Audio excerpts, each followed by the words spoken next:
আমাদেরকে সবচেয়ে ভালোবাসেন আমাদের রব আল্লাহ। সত্যিকারের ভালোবাসার ডেফিনেশনটা হচ্ছে যে আপনি নিঃস্বার্থভাবে কাউকে ভালোবাসেন। আমাদের আশপাশে যারা আছে, যারা হালাল, ইভেন হালাল, আমার মা, আমার বোন, আমার বাবা, আমার স্ত্রী, আমার ছেলে, আমার মেয়ে, এদেরও যদি কখনো স্বার্থে আঘাত পড়ে, দেখবেন সেও আপনার পাশ থেকে সরে যাচ্ছে। এমন হয়নি কখনো? আপনার বন্ধু, আপনার ব্যবসার পার্টনার, আপনার বস, আপনার কলিগ, ওদের স্বার্থে আঘাত হলে ওরাও সরে যাচ্ছে পাশ থেকে, জিগরি দোষ সরে গেল পাশ থেকে, হয় না এমন? ভালোবাসা দুই প্রকার, বলেন কয় প্রকার? আমার সাথে বলেন, এখানে শেষ করে দিব 10টা মিনিট। ভালোবাসা কয় প্রকার? একটা হচ্ছে নিঃস্বার্থ ভালোবাসা। কি স্বার্থ? কোনো স্বার্থ নাই, নিঃস্বার্থভাবে ভালোবাসা। একটা হচ্ছে কোনো না কোনো স্বার্থ জড়িত আছে এমন ভালোবাসা। আপনার স্ত্রীর চাহিদাও যদি আপনি পূরণ করতে ব্যর্থ হন, দেখবেন স্ত্রীর সাথে আপনার গন্ডগোল লেগে যাচ্ছে, যদিও সে হালাল বৈধ।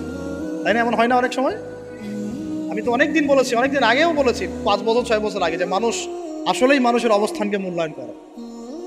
ভিতর থেকে মানুষকে শুধু মূল্যায়ন করে আল্লাহ রাব্বুল আলামিন। না হলে কি হতো? এই যে এত অন্যায় আমরা করেছি, আল্লাহ পাক কি আমাদেরকে ছেড়ে দিয়েছেন, ফেলে দিয়েছেন, গজবে ধ্বংস করে দিয়েছেন? এই যে আল্লাহ পাক যে আমাদেরকে মহব্বত করেন, ভালোবাসেন, তার প্রমাণ এগুলো। আল্লাহ পাক চান যে আমরা যেন ফিরে আসি। আল্লাহ পাক বলছেন, সারা দুনিয়ার সমান গুনাহও যদি সে করে ফেলে, আসমানের সমানও গুনাহ করে ফেলে, খালি তওবা করে ফিরে আল্লাহকে বলবে, আস্তাগফিরুল্লাহাল্লাযী লা ইলাহা ইল্লা হুয়াল হাইয়ুল কাইয়্যুম ওয়া আতুবু ইলাইহি। আল্লাহ পাক বলছেন, খালেস তওবা করলে গুনাহ তো মাফ করে দিবই, আগের গুনাহগুলোকে নেকি দিয়ে পরিবর্তন করে দিব। না ভালোবাসা না? আল্লাহ পাক সৃষ্টি করেছেন আমাদেরকে ভালোবেসে। কোরআন খোলেন, সূরা সদ পড়েন। সূরা সদের মধ্যে দেখবেন আল্লাহ বলছেন, ফালাকতু বিয়াদি মা মানাআকা আল্লা তাসজুদা ফালাকতু বিয়াদাই, মানে তুমি ইবলিস কেন তাকে সেজদা করলা না যাকে আমি নিজ হাতে সৃষ্টি করেছি? এটা মহব্বতের বহিঃপ্রকাশ না? আল্লাহ আমাদেরকে নিজ হাতে সৃষ্টি করেছেন। আল্লাহ পাকের হাত কেমন এটা আমরা ব্যাখ্যা করতে যাব না। এর হাতের অর্থ কি সেটাও ব্যাখ্যা করার, তাহবিল করার দরকার নাই।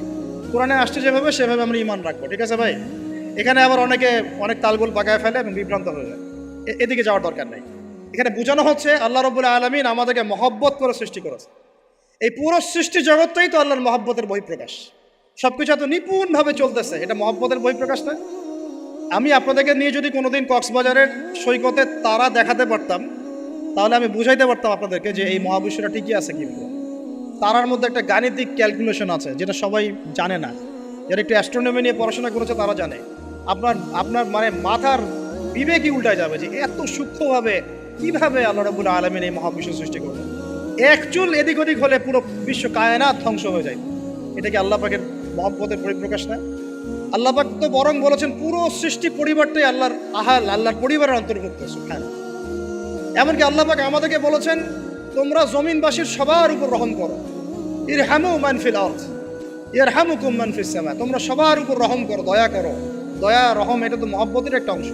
তোমরা সবার উপর দয়া করো, রহম করো, মহব্বত করো। এটা কি হবে? তাহলে আল্লাহ পাক আসমানে যিনি আছেন, আল্লাহ পাক তোমাদের উপর রহম করবে। আমরা সেই মহান সত্তার ভালোবাসার থেকে বের হয়ে হারাম এই যৌন ভালোবাসার দিকে যাওয়ার চেষ্টা করছি। আসলে এটা ভালোবাসা না, যৌনতা, এর দিকে যাওয়ার জন্য এইসব করছি। আল্লাহ পাক আমাদেরকে মাফ করে যেন হেদায়েত দান করেন। আল্লাহ পাক কত ভালোবাসেন এটা নিয়ে বলতে গেলে আজকে রাত শেষ হবে। দেখেন, আল্লাহ রাব্বুল আলামিন আদম আলাইহিস সালামকে সৃষ্টি করেছেন, করে সমস্ত নাম শিক্ষা দিয়েছেন। নাম মানে হলো ইলম। নাম মানে কি? ভালো না বাসলে আল্লাহ পাক কাউকে সবচেয়ে সেরা কিছু দান করেন। সূরা ৩ আল্লাহ পাক কি বলেছেন? তিনি ওয়াজ জাইতুন, এগুলো শপথ করে, লাকাদ খালাকনাল ইনসানা ফি আহসানি তাকওয়িম। মানুষকে সবচেয়ে শ্রেষ্ঠ কাঠামো আল্লাহ পাক দিয়েছেন, দেন নাই? কাউকে যদি মহব্বত না করা হয়, তাকে আপনি সবচেয়ে সেরাটা কি দিতে পারবেন? আল্লাহ পাক আমাদেরকে মহব্বত করেন, ভালোবাসেন, এবং আল্লাহ চান আমরাও যেন তাকে মহব্বত করি, তাকে ভালোবাসি। এবং আমরা যদি কাউকে ভালোবাসি, আল্লাহর জন্য ভালোবাসবো। কাউকে ঘৃণা করি, আল্লাহর জন্য ঘৃণা করি। মহব্বত আল্লাহর জন্য, ঘৃণাও কার জন্য? আল্লাহর জন্য। আল্লাহ পাক সমস্ত ইলম শিক্ষা দিলেন। এটা কি ভালোবাসার বহিঃপ্রকাশ না? নূহ আলাইহিস সালামের কওম দীর্ঘদিন আল্লাহর কথা শোনে না। আল্লাহ পাক সবর করলেন, ধৈর্য ধরলেন, গজব দিলেন না, শেষ পর্যায়ে গিয়ে আযাব দিয়েছেন। এই যে আল্লাহ পাক সুযোগ দেন, সময় দেন, এটা কি আল্লাহ পাকের ভালোবাসা, দয়া না? এরকম প্রত্যেকটা কওমের ক্ষেত্রে হয়েছে। আমি তো ফিল করলাম এই ভালোবাসা নিয়ে ঘাটাঘাটি করতে গিয়ে, যে আসলে আল্লাহ পাক যে আমাদেরকে সবচেয়ে বেশি মহব্বত করেন, তার সবচেয়ে বড় নিদর্শন কি জানেন? আমাদের কাছে আল্লাহ রাব্বুল আলামিন আল কোরআনের মতো কিতাব নাজিল করেছেন, আর আমাদেরকে আল্লাহ পাক নবী মুহাম্মদ সাল্লাল্লাহু আলাইহি ওয়াসাল্লামের উম্মত বানাইছে। আল্লাহ পাক যে নবী মুহাম্মদ সাল্লাল্লাহু আলাইহি ওয়াসাল্লামকে এই দুনিয়াতে পাঠিয়েছেন না, এটাই সবচেয়ে বড় মহব্বত, সবচেয়ে বড় রহমত। কারণ তার সুন্নতে এমন কিছু নাই যেটা আপনি খুঁজে পাবেন না। আর তিনি আমাদেরকে যে মহব্বত করতেন, মুহাম্মদ সাল্লাল্লাহু আলাইহি ওয়াসাল্লাম আমাদেরকে যে মহব্বত করতেন, তিনি আমাদেরকে বলতেন যে আমরা তার ভাই। আমরা তার কি ভাই? মানে কি মায়ের পেটের ভাই? এটা বোঝানো হয় না। একটা হাদিসে তিনি বলেছেন আমি তো পিতৃতুল্য। তার মানে কি সত্যি সত্যি বাবা সন্তানের সম্পর্ক? রুহানি পিতা। তিনি কি ইমাম নন? তিনি ইমাম, তিনি নেতা, তিনি আমাদের শিক্ষক, তিনি নবী। তো তিনি আমাদেরকে যে মহব্বত করতেন, তিনি একদিন বলছিলেন নবী সাহাবীদের সামনে, কাশ আমি যদি আমার ভাইদেরকে দেখতে পেতাম। সাহাবীরা বলছেন ইয়া রাসূলুল্লাহ আমরা কি আপনার ভাই না? তখন নবীজি বলছেন না, তোমরা আমার সাহাবী। আমার ভাই তারা যারা আমাকে না দেখেই আমার প্রতি ঈমান নিয়ে আসবে। প্রত্যেক নবীকে আল্লাহ পাক একটা দোয়া করার চান্স দিয়েছে। কয়টা ভাই? এমন একটা দোয়া যেটা করলে আল্লাহ পাক কবুল করবেনই করবেন। করলে আল্লাহ পাক কি করবেন? অবশ্যই কবুল করবেন। নবী সাল্লাল্লাহু আলাইহি ওয়াসাল্লাম বলছেন যে সমস্ত নবী এই দোয়াটা পৃথিবীতে করে ফেলেছে। আমি এই দোয়াটাকে মুলতবি রেখেছি যে কাল কিয়ামতের মাঠে আমি আমার উম্মতের জন্য সুপারিশ করব ইনশাআল্লাহ। এবং নবী সাল্লাল্লাহু আলাইহি ওয়াসাল্লামের সুপারিশে বহু কবিরা গুনাহগার মুসলমান যারা জাহান্নামের ফয়সালা হয়ে গেছে, তাদেরকে আল্লাহ পাক কিছুটা শাস্তি ভোগ করালে হলেও আবার জান্নাতে নিয়ে আসবে। তিনি আমাদেরকে মহব্বত করেন না? করতেন না? চিন্তা করেন তাহলে আমরা তার দিনকে কি মহব্বত করলাম, আমরা তার হুকুম হাকামের বিধিবিধান সুন্নতের কি মহব্বত করলাম, চিন্তা করেন। একটা হাদিসে নবীজি স্পষ্ট করে বলছেন এটা আমাদের জন্য একটা কষ্টি পাথর।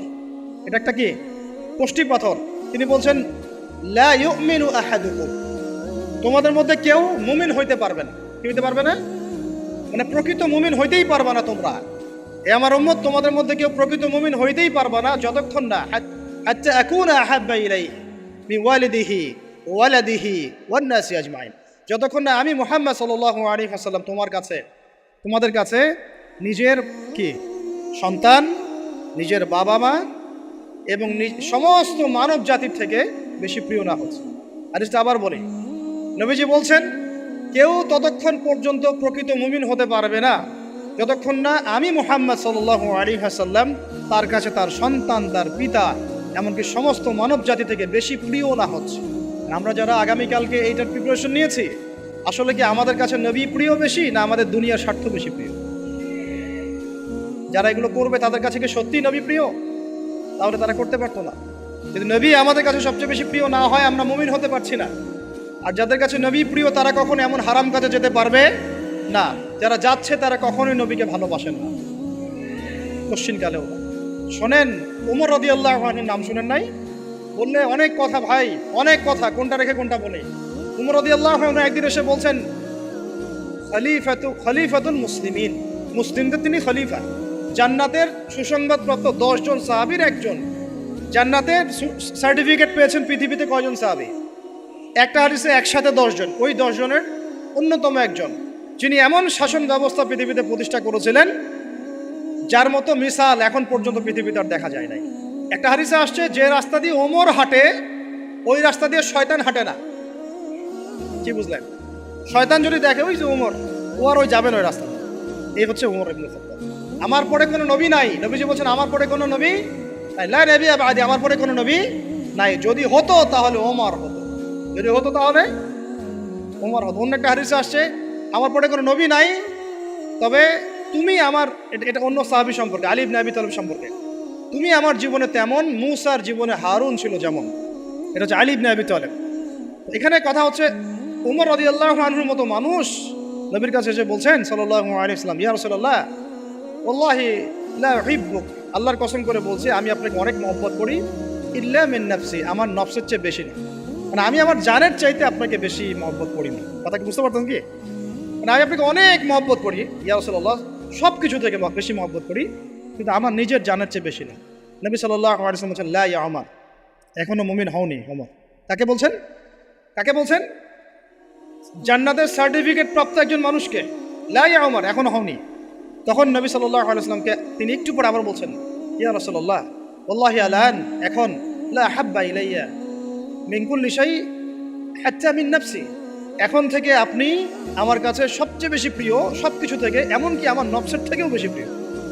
তখন নবীজি বলছেন আলান ইয়া ওমর, হ্যাঁ এখন ওমর, এখন তুমি মুমিন হলে। তাহলে যারা আমরা নবীর সুন্নতের খেলাফ এইসব অপসংস্কৃতি, নোংরামি, জেনা, ব্যভিচার, কনসার্ট, নাটক, সিনেমা, পরকিয়া, এইসব তথাকথিত ভালোবাসা দিবস, এই জেনা দিবসগুলো পালন করছি, আমরা কি আসলেই নবীকে ভালোবাসি? আমরা কি সত্যি আল্লাহকে ভালোবাসি? আল্লাহ পাক আমাদেরকে বোঝার তৌফিক দান করেন, জাহিলিয়াত থেকে ফিরে আসার তৌফিক দান করেন। এরকম প্রচুর ঘটনা। ভালোবাসা তো এগুলোর নাম। ভালোবাসা কাকে বলে জানেন? সাহাবীরা বাসায় যেতেন, আবার দৌড় দিয়ে আসতেন নবী সাল্লাল্লাহু আলাইহি ওয়াসাল্লামের চেহারাটা একটু দেখার জন্য। এটা নাম ভালোবাসা। আপনারা যদি উমরা করতে যান, হজ করতে যান, দেখবেন বারবার আপনার নবীর রওজায় গিয়ে সালাম দিতে মন চাইবে, যে আরেকবার দেখা করে আসি, আরেকটু দেখা করে আসি, আরেকবার সালাম দিয়ে আসি। ভালোবাসা কোনো স্বার্থ আছে এখানে? নবী সাল্লাল্লাহু আলাইহি ওয়াসাল্লাম কি আমাদের কাছে কোনো স্বার্থ দাবি করেছেন? আল্লাহ করেছেন। এগুলো ভালোবাসা। এই ভালোবাসা হলো প্রকৃত ভালোবাসা। আর এগুলো যেটা চলছে এটা হচ্ছে যৌনতা। এগুলো কি চলছে? যৌনতা। ভালোবাসার নাম দিয়েছে এখন যৌনতা। এগুলো ভালোবাসা না, এগুলো পাশবিকতা, প্রবৃত্তির দাসত্ব। প্রবৃত্তি মানে মন যা চায় তাই করতে যাচ্ছে। আপনার মন চাইছে একটা মেয়ের সাথে রাত কাটাবেন, এটাকে আপনি ভালোবাসা নাম দিলেন, কিন্তু এটা হচ্ছে ভালোবাসা না, এটা কি প্রবৃত্তি, পশুত্ব, দাসত্ব, পশুত্বের দাসত্ব করছে। আল্লাহ পাক আমাদেরকে কথাগুলো বোঝার তৌফিক দান করুন। এরকম সাহাবীরা কত ত্যাগ করেছেন। তালহা রাদিয়াল্লাহু আনহুর নাম শুনেন না অনেকেই। নবী সাল্লাল্লাহু আলাইহি ওয়াসাল্লাম উহুদ যুদ্ধের দিন সংকটময় একটা অবস্থায় ছিলেন। তালহা রাদিয়াল্লাহু আনহু একা নবী সাল্লাল্লাহু আলাইহি ওয়াসাল্লামকে ঢাল হিসেবে পিঠ পেতে দিয়ে আসেন, উনার দিকে কোনো তীর যেন আসতে না পারে। শেষে দেখা গেল তার গায়ের মধ্যে 40 থেকে 50টা তরোয়ারের আঘাত আছে, তীরের খোঁচা আছে, বর্ষার খোঁচা আছে। এই অবস্থায় তিনি নবীকে কাঁধের মধ্যে নিয়ে উহুদ পাহাড়ে উঠেছেন নবীকে সেভ করার জন্য। ভালোবাসা। এটা কি? কোন স্বার্থে? কিসের স্বার্থে? দুনিয়ার স্বার্থে? জান্নাতের স্বার্থে। একজন সাহাবী বাড়ি নির্মাণ করেছেন, তো নবী সাল্লাল্লাহু আলাইহি ওয়াসাল্লাম দেখে একটু খালি মানে হয় না, তুমি কে, কার বাড়ি এটা? বললেন আচ্ছা অমুক সাহাবীর বাড়ি।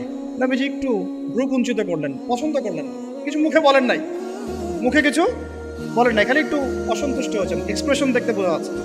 তখন ওই সাহাবীকে জানানো হলো, তোমার বাসার সামন দিয়ে তো আল্লাহর নবী সেদিন হেঁটে গেলেন, তারপরে আমার বাসা দেখে, তোমার বাসা দেখে আল্লাহ নবী সাল্লাল্লাহু আলাইহি ওয়াসাল্লাম অসন্তুষ্টি প্রকাশ করেছিলেন।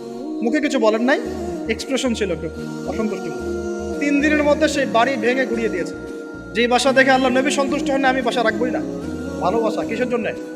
কার জন্য? কার স্বার্থে বলেন? আল্লাহর জন্য, জান্নাতের জন্য, আল্লাহর স্বার্থে, আল্লাহর জন্য। কতগুলো বলে শেষ করবো আপনাদেরকে। সাদ বিন আবি ওয়াক্কাস রাদিয়াল্লাহু আনহু উহুদ যুদ্ধের দিন এইরকম করে তীর নিক্ষেপ করছেন। আল্লাহ নবী বলছেন, ইয়া সাদ, হে সাদ, তীর ছোড়ো, তোমার জন্য আমার পিতামাতা কুরবান হোক।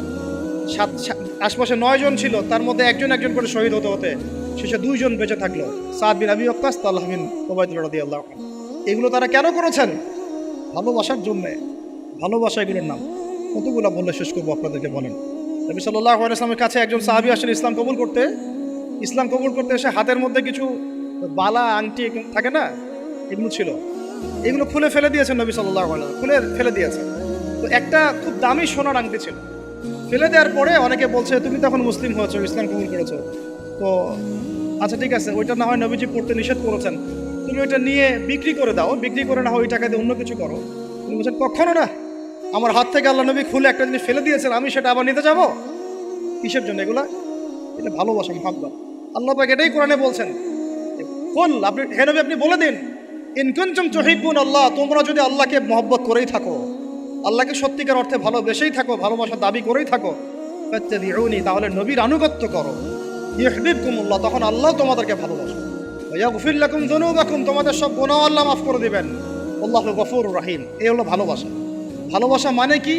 ভালোবাসা মানে হচ্ছে আস-সামউ ওয়াত তাআ, আমি নবী আল্লাহ এবং তার রাসূলের কথা শুনবো এবং আনুগত্য করব, শুনবো, এবং এর নাম ভালোবাসা। শুনবো, আনুগত্য করবো। তাহলে আমরা কি শুনবো, কি আনুগত্য করবো? আমাদেরকে প্রথমে কোরআন পড়তে হবে, কোরআনের অনুবাদ জানতে হবে, কোরআন অনুযায়ী জীবন করতে হবে, 5 ওয়াক্ত নামাজ পড়বো ইনশাল্লাহ, হালাল খাবো, যাকাত দিব, রমজানের সওম রাখবো, নবীর সুন্নাহ অনুযায়ী জীবনযাপন করব, এবং সুন্নাহ বিরোধী, কোরআন বিরোধী, ইসলাম বিরোধী কোনো কাজে আমি লিপ্ত হব। এই তো ভালোবাসা। এই ভালোবাসা যদি বহিঃপ্রকাশ ঘটাতে আমরা ব্যর্থ হই, নিজেও ধ্বংস হব, পরিবারও ধ্বংস হবে, আমাদের পরের প্রজন্মও ধ্বংস হবে।